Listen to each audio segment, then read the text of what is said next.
Te burvīgā gaismā, viss zaigo un laistās, ik skaņa te dziesmās un saskaņās saistās.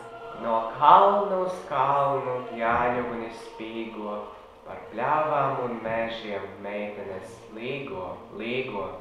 Šodienas domas un sarunas par Latviju mēs veltām valsts neatkarības atjaunošanai 1990. gada 4. maijā.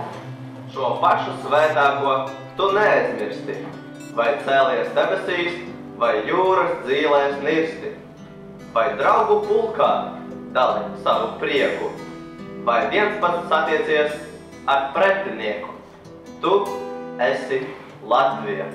Kas man ir Latvija? Viņa saista 1000 pavadienu. Latvija ir mana dzimtā zeme, te ir manas saknes.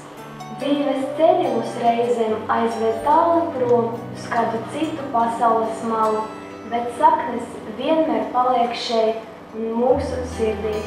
Latvija nodrošina man izglītību. Es nekad neaizmirsīšu savu tagadējo skolu. Artūrs Naglis. 2012. gadā es absolvēju Rīgas 34. vidusskolu. Pašlaik, mācoties Dienvidānijas universitātē, es atbildu uz jautājumu, kas ir vissvarīgākais, ko man deva skola. Un tāpat domājot, es sapratu, ka ir diezgan grūti viennozīmīgi atbildēt uz šo jautājumu. Tās ir gan dažādas spējas, gan prasmes, gan zināšanas, gan kontakti ar cilvēkiem.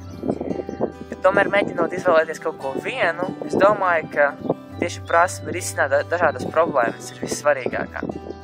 Tās varētu būt problēmas, kas saistītas ar cilvēkiem, mācībām, projektiem, darbu, ar visu kaut ko. Bet tomēr tieši šī prasme man tagad palīdz universitātē. Esmu pārliecināts, ka arī palīdzēs turpmākajā dzīvē. Ar Latviju mani saista skaistā senā latviešu valoda.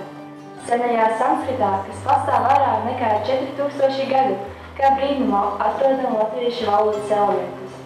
Lietuviešu un latviešu valodas ir vienīgās dzīvās baltu valodas. Es lepojos, ka zinu latviešu valodu. Ja būs nepieciešamība, varēšu pastāstīt par to pasaulē. Šodien mūsu dzīvē nevis ir tā, kā mēs vēlētos, bet mums pieder tagadne. Katrai tagadnei ir arī nākotne, un tā ir mūsu rokās.